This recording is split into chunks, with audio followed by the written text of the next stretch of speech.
మీరు ఇందాక చెప్పారు అంటే శంకుస్థాపన లాంటివి కూడా చేయకూడదని. దేవాలయాలకి వెళ్ళి పూజలు చేసుకోవడానికి వాటికేమి ఉండదు కదండి, కంపల్సరీగా దేవుడిని ఎప్పుడైనా దేవాలయాలకు కొలవాల్సిందే కదా. నిశ్చితంగా వెళ్ళవచ్చు.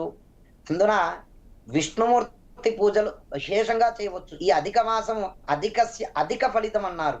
అంటే ఓకే. ఈ అధిక మాసంలో ఏదైనా సరే పత్రం, పుష్పం, ఫలం, తోయం అది భగవంతుడికి గానియండి, లేదా ఏదైనా సేవా దృక్పథంతో ఎటువంటి దానం చేసినా అది అధికమైనటువంటి ఫలితం వస్తుంది అని శాస్త్రం చెబుతుంది. అందున విష్ణు పూజలు విశేషంగా చేయవచ్చు. విష్ణు ఆరాధన చేసుకునే వారికి అత్యంత ప్రీతికరమైన మాసంగా చెప్పబడుతుంటుంది.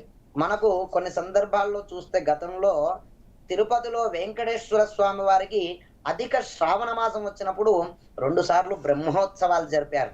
ఓకే. ఓకే. అలా విష్ణు పూజలు విశేషంగా చేయడం జరుగుతుంది. అంటే ఒకే చెట్టుకి ఒకే గుత్తిలో 2 పండ్లు ఒకేసారి వస్తే ఎలా అయితే ఆ యొక్క ఫలితం ఉంటుందో, అలా ఒకేసారి 2 మాసాలు కలిసి నిజ మాసము, అధిక మాసము అని పిలువబడుతూ వచ్చేటువంటి మాసాలకి అధిక ఫలితాలుంటాయి.